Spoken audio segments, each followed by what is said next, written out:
Today on Team on Three Voices of the Game, we are joined by Coach Johnson. Coach Johnson is a coach at Taft High School in Woodland Hills area. He works with the boys and the girls program. Coach Johnson, how you doing today? I'm good, buddy. How's it going, Kiki? Before we get started, I like to kick off the show. Tell me who's your GOAT. MJ. And this is why we get along so well. Hey, period. Absolutely. So, Coach Johnson, tell me about your journey into coaching basketball. How did it start? Well, I grew up on the flat tops in South Central, down in the neighborhoods of South Central, and that's where it started. The journey started there. Playing in little leagues at Rogers and Inglewood and Centinela Park around the community, and where we could find a basketball court. Jumped the fence over our elementary school on Saturdays when the park was closed and the school was closed. We jumped the fence and we played basketball at the 8-foot rims. So Oh, that was my introduction. absolutely. Early on in your playing career, was there a coach or mentor you had that kind of saw something in you in terms of like coaching or as a player? Yeah, my high school coach, Coach Mel Renfro, down in I went to New Orleans to play for a year in high school, and he was a big influence. Oh, absolutely. And what was his style in terms of how your style is today? Like, what did you take from that experience? Well, he was able to evaluate my skill set and apply it into his team concept, and was able to use my unique skill set. And I thought that at that time, coaches allowing you that much freedom and leeway was very, was unusual to say the least. Absolutely. I know growing up in sort of our generation, you kind of touched on it a little bit. Coaches were really stringent in terms of, the freedom as a player. You sort of had to run their system. I think we grew up at a time it was like five passes and a shot and everything. And we grew up playing without a three-point line. I remember when that three-point line first jumped in. So tell me about how, as far as a player, you taking your skill set as a player in terms of a coach, do you feel like you being a player really helped you develop as a coach or whatnot? Or Well, let me say this. I don't think that you have to play the game in order to have an impact. There's a lot of great coaches that didn't play basketball. So I want to say that first. But in my personal experience, it helped me to mold the shape of my mentality, in terms of a coach, absolutely. how I see the game. So tell me about your first coaching job. Well, my first coaching job was playing. My daughters, they wanted to play ball. I was against it. I wanted them to be models. So I had to rent out a gym, uh, get a permit for a gym, and started practicing with them. And my first coaching job was coaching Valley Extreme traveling team girls basketball, which was my daughters and some friends. That was my first experience actually coaching. And how old were they when you started coaching them? My youngest was like 7 years old, and my the other ones around 11, 11, 12. That's a fun age to coach because I know you're sort of introducing the game to them, and they're coming to the approach of the game as a really really fresh. How did you feel as about being a parent coaching your child? And was there a point where you sort of realized where you couldn't coach your daughter? Absolutely. We can go right into that story. As you know, I trained them all the way through high school, middle school, develop them. But it reached a point when my senior told me, she said, "Hey, Dad, I just want you to be my dad. I don't want you to be my coach no more. You can root for me from a distance." But because I was so harsh in terms of, on her case. And so I stepped down, I stepped away from it, and she had a great senior year. What would you give advice to parents in terms of those, typically most parents at a park they need an extra coach and they start to step into that position. What would you tell parents about coaching your child? And if you are coaching the best approach, or maybe they shouldn't coach, or something you could tell the guest. My number one thing I would tell a parent is not to be delusional, have a true assessment of your kid's skill level and their ability, and to be objective. Those would be the things I would tell them. Yeah, I know if when I start my season, I always have a parent meeting And I always tell these parents the drive to the game is really important, and more so the drive home, because these kids, there could be a loud gym going on, but those kids can hear their parents' voices, the frustration or whatnot. And I think for parents, sometimes I know I don't allow any of my parents to coach from the sideline, but I think sometimes these kids need to be cheered on versus like coach them from the sideline. And there's only one coach. There's only one coach on each team. Absolutely. And also we have to be fair on this side of it. We have some bad coaches out there. And sometimes I think if it's in the right format, I don't mind parents critique in certain situations if it's done the right way. You know, uh, After the game is over with, tell me the differences and we can work it out. But like you said, during the game, man, I'm like, even in my practices, I'm just like, kind of no parents allowed. And I would hope that they would have less involvement in terms of being critical why I'm coaching, their daughter or their son. And I think, people listening, I'm not saying parents you should not have a conversation at all, but there is a point where you want your kids to develop their own voice. If they're having an issue with their coach, I mean, do you like when your players sort of, I mean, I know I like to have an open door policy with my players, have them come talk to you about something, or maybe they misunderstood, or whether it's playing time or how they envision them playing in your system.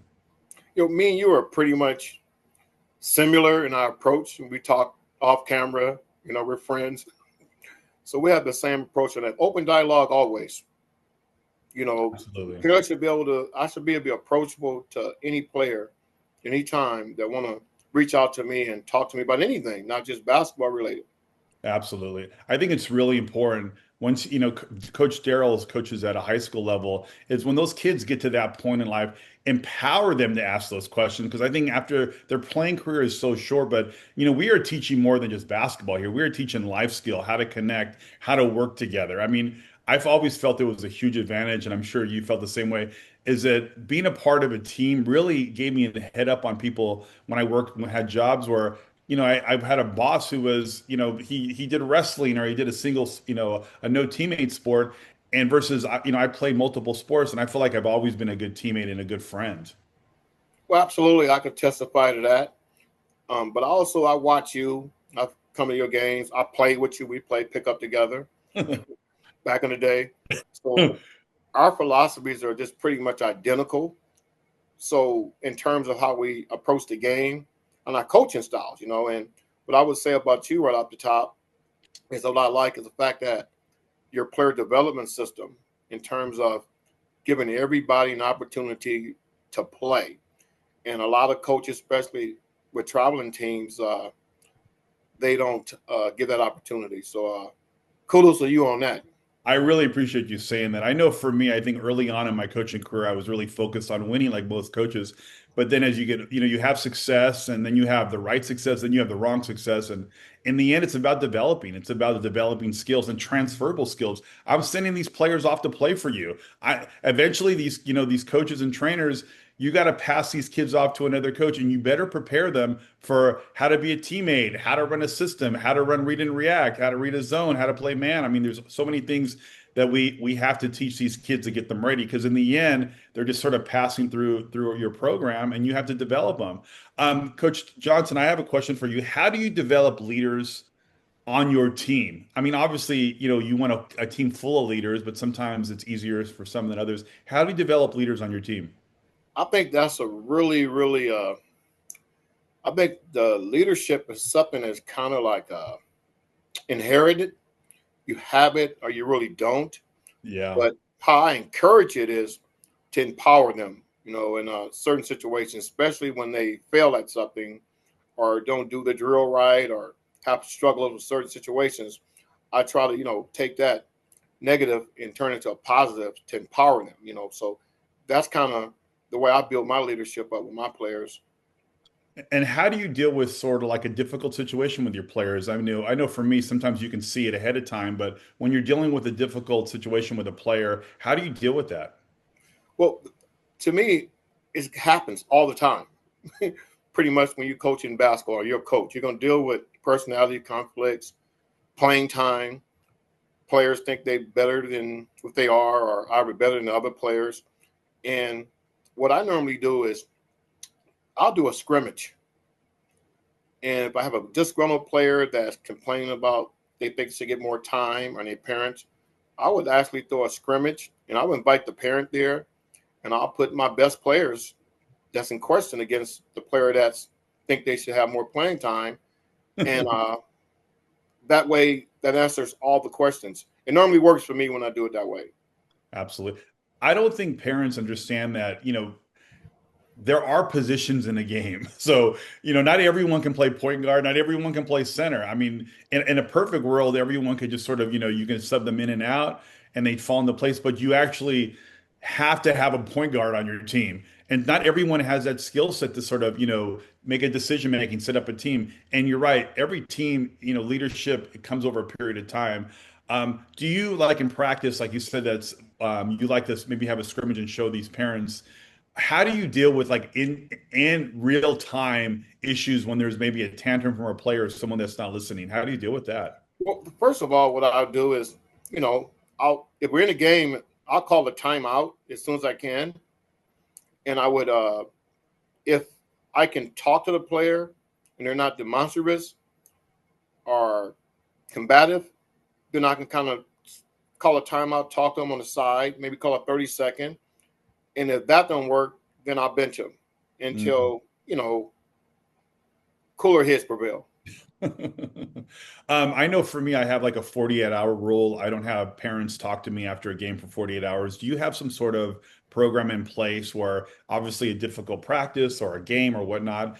Do you have some sort of something in place for parents? Because the worst time to talk to someone, I know for me, is after a game. I mean, I'm sort of coming down from that high.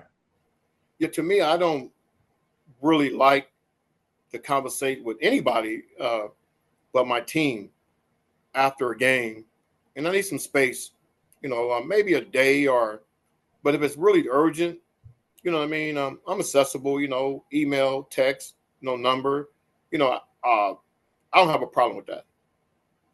Absolutely. So, in terms of your coaching philosophy, is there any like coach, player, or something that really is your philosophy is sort of built around or you recognize growing up? I like, um, believe it or not, in terms of as a philosophy coach, I like Bobby Knight. Oh, okay. Wow. Okay.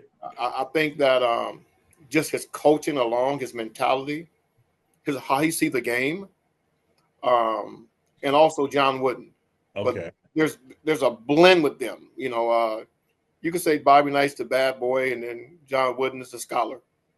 It's interesting because I'm not sure how he would work now, Bobby Knight, and I think John Wooden would work just fine.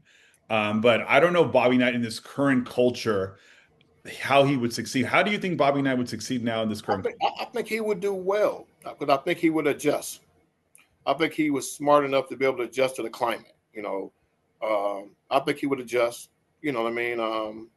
That's just my personal opinion on it. And maybe not. You have a point, but it would be a challenge for a Bobby Knight to coach in this present climate, no doubt about it. How do you as a coach deal with being competitive, being a developer and also dealing, sort of adversity with your team? I know over the last couple of years, Taft, it was an incredible program like 14, 15 years ago. In the last couple of years, for various reasons, it's been a sort of a struggle. How do you deal with that, from when you first started? Because you guys had some incredible teams back then. See, here's how I look at it. That was you're only good as your last game. You can't rest on your laurels and what you've done in the past. So I'm a present now coach, and that's my philosophy. And no matter what comes out there, I expect to compete and I expect to win, no matter what the talented level is. You know, I've been a, a successful coach. I've like what think 18, 17 years. I've only had two losing seasons in 17 years. So my record in terms of that speaks for itself. So for me now, the players that come in is not as talented. They try to form a team. I just do the best I can with development and throw them out there, and then and it's all you have. I don't lose no sleep over it, but Yeah. I practice hard the same way I did when we was winning championships. I practice the same way now, same mentality.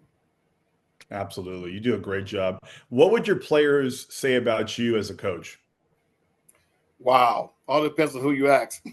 I mean, but I but I would can. say in general, my general consensus, I've sent so many girls to college to play ball, through my career and the WNBA on my resume. I've sent so many girls throughout my tenure, but they would tell you my 5 hour practices Mm, was legendary. That's what I was known for. My 5 hour practices on Saturdays. wow. Yeah. I And remember. and we practice, win or lose. We practice on Saturday, no matter what. Friday game, Saturday morning, 7 o'clock. We're at practice. Oh wow. Oh man. I think when in high school I had a couple 4 hour practices and I remember coming home from those. Those are brutal. Yeah, That's like the old school now. but what we did, we first half of the practice, we'll go up to Fryman and run the mountains. Then I'll give them about a half an hour, get back to the school, and then we practice. So it was a bonding thing. It was getting together, going hiking as a team. The parents would come along with us. So it was more of a team bonding, but we got work out of it as well. Wow. How has your coaching style changed from when you first started to now, and how has that affected your life? It drastically, because when you lose talent, you kind of have to be gimmicky, come up with different schemes, and you know. Explain what gimmicky means because I know what it means, All right, but well, for gimmicky some, gimmicky mean is, for example, you may play a man-to-man when you're supposed to be playing a zone. For example, if I may run my man offense against a 2-3 zone mm, with some picks, high picks involved in that to try to get somebody open, which normally you wouldn't do. mhm. That's what I mean by gimmicking. I mean, just another word is gimmicks, like just adjustments. Different tricks of the trade to try to get some offense flowing. Absolutely, absolutely. Um, I had a couple more questions before we wrap up. What would one lesson you would like to leave your players, and in terms of where you're at as a coach now, your legacy? To me, it's always work hard. No matter what your skill level is, approach it is, I mean, give your all, give your everything to whatever it is. Period. Absolutely. And what was one of the craziest things you've ever seen happen in a basketball game? Wow. Well, the thing that not so much crazy, the moment that affected me is cost my team to not go to the championship game, lost in the semifinals. The last second shot was, we teach man and ball, and one of my players didn't see man and ball, and the ball rolled right by her because she didn't see man and ball, and other team took the ball, scored a layup for game. No way. So that was, I bring it up because it impacts me to the day. Never forget that. Yeah, that's something that I would forget either. We're living in a time right now where mental health is it's sort of really on a lot of people's minds. How do you check in with your players or mental health right now as a coach? How is that a part of your program? I think mental health is a real issue. First of all, I think it's legitimate, and I think it goes not so much for the players. It goes just for your fellow human being, your fellow man. Everybody deals with that at some point level, and how I deal with it is per case basis, not a collective thing to me. I take every individual on my team and I evaluate their setup. And I can, and as coaching, you can adjust to some girls, some of your players. You may have to take a different method, but it's taking everything as a individual, not collectively, and judging the team and handling it as individuals, and allow and be very flexible. Absolutely. Absolutely. Have you had any players through your system come back and work with you? And how do you develop your young coaches? Well, my players, I've had, to be quite honest with you, they don't want to play for me after they're done. They'll come to the games and watch as spectators, They may come work with you or something, but not me. They don't. They don't want no part of me afterwards. Yeah, I know. I've been fortunate. I've had a lot of players who've come back and coached for me, and I do know over the last couple of years there was sort of time. And I think with girls basketball, sometimes they're sort of done. They've sort of put in their time. They're sort of taking those lessons off to to other things, and it's interesting coaching girls basketball. Can I have a question? So I know you coach girls basketball at Taft, so you know typically coaches they usually pick one side or the other, boys and girls. What do you think the major difference is coaching girls versus boys? I think the girls are more intelligent, IQ way higher. Hmm. They lack the physical ability in terms of the athleticism. Even the athleticism gap is closing now. But Yeah. why they play the game on the floor, So I would say to me, the girls have a better IQ. Yeah, I know for me, I coach both in our program, and it seems like to me with girls, when they're all on the same page, they're working together. It's more of a team dynamic. And I know boys who can play together, who have good chemistry. They won't even say a word to one another. They can play off of each other. But the girls, they seem to understand the team concept a little bit more, and they sort Absolutely. of hold each other accountable. And boys, it's different. I actually feel like coaching both has really it's a muscle that allowed me to really succeed and to look at things differently. I think as a coach, I think sometimes you become a really good coach when you coach things that you don't have. I mean, who doesn't want a post player and a point guard on your team? But sometimes you don't have that. I know sometimes coaching girls teams where I don't have that. I just got to put together a really good team on the court, and you just have to sort of rethink things. Right. Right. Right. Absolutely. I agree with you 100% on that one. And sir, in terms of how you structure your practices, coach, how do you like to structure, like, what's your main focus in practice in terms of like developing your team and your culture? Well, I start off from the core. I'm a defensive minded guy, defensive minded coach. So everything is defense first before we even touch a basketball. It's all defensive drills. And then after that, then we kind of go into the skill set of the dribbling, shooting, passing, etc. But mostly defensive concepts because you may not have a certain ability to play the game with skill set, but if you can teach defense, 100%. you always will have at least a chance. I So that's know, and those who are listening to this, hear what Coach Johnson is saying. If you can play defense, you can get on the court.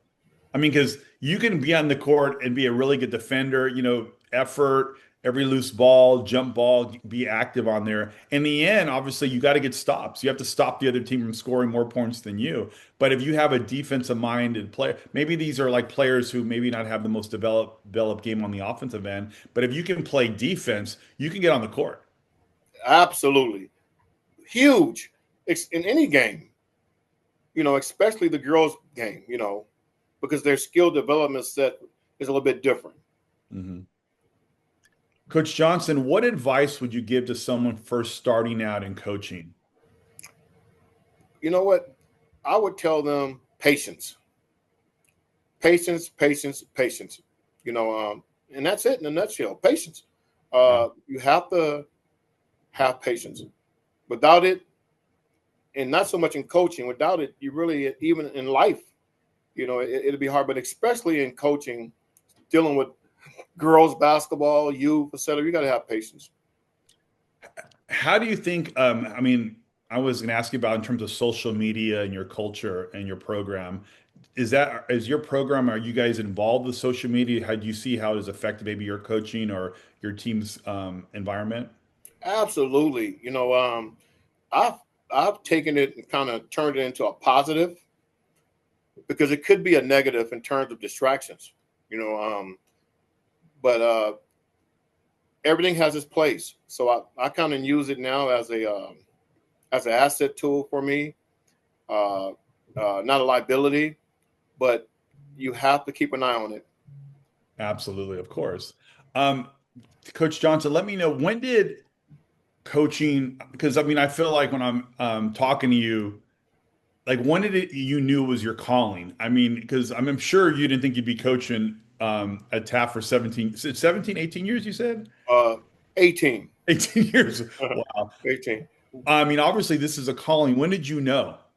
You know, once we won our city title, our first, my goal was to win a championship and bring the school to its first girls basketball championship school history. Wow.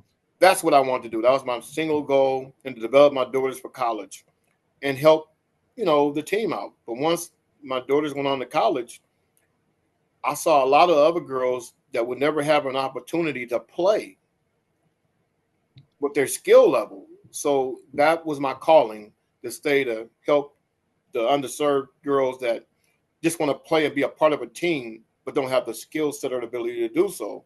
So I would take them and develop them and get the best out of them, and let them have the high school girls basketball experience. Absolutely. Tell us about that team a little bit. Like from that team, obviously that was a special group. What did that team teach you as a coach? Well, that particular talking about the championship team. Yes. Well, we started off in the Valencia tournament that year 0-2. Mm. One of our players was hurt. We had to take them, to the emergency room after the game was over with, and everything can go wrong went wrong. And we sit down, we had a conversation, and our philosophy was just to take game by game, game by game. Long story short, they started to develop as a team through that adversity, ended up winning 24 games in a row to the championship, which was this is a record to today, straight girls or boys. And that was the moment through adversity where we bond together as a team. And my daughter, Autumn was the captain of that team. Shout out Autumn, City Player of the Year, also that year, and City MVP, Wow. and won our first championship. So she would have players only practices, and that developed accountability, and I thought that helped. Wow. That's great. That's great. Do you pull from those like do you talk about those teams in your practice with those kids or do you pull things out of that to obviously talk about these current kids you have on your team? Well, we have pictures, a big mural at our school with the girls on there. So you have to see it when you come in the gym, in the banner. But I normally I try to just tell them that the goal is to try to win a championship. But I kind of just don't mention it as much. I kind of just state a presence on what we need to do now. Hmm. Absolutely. Absolutely. Well, Coach Johnson, I really appreciate your time today. It was great chatting you today. Those who listen to today's podcast, please put some questions and comments in the comment section. Coach Johnson, is there anything you'd like to say to some of the players and coaches and past players and coaches you'd like to tell them? I would I would like to give you my gratitude and thank you so much for allowing me to share a part of your life. Absolutely. And one quick question I totally forgot, Coach. Coach Johnson participates in our Valley Stars League. How do you like our league compared to some of our other leagues in the Valley? Well, I think, to me, because I feel like you give teams an opportunity to play, no matter what the skill level is. And I love the system because you guys program give the girls an opportunity to play. And it's also an alternative for the parents, the people that's not going to play basketball, the people who may not go play in high school, get the opportunity to experience that. So that's one of my best uh, features about your program. Absolutely. Well, Coach Johnson, thank you so much for your time. I can't wait to see you soon. Good luck on your upcoming season, and we'll chat soon, Coach. Awesome, and pleasure, man. Thank you, guys. Have a good one. Absolutely. Thank you.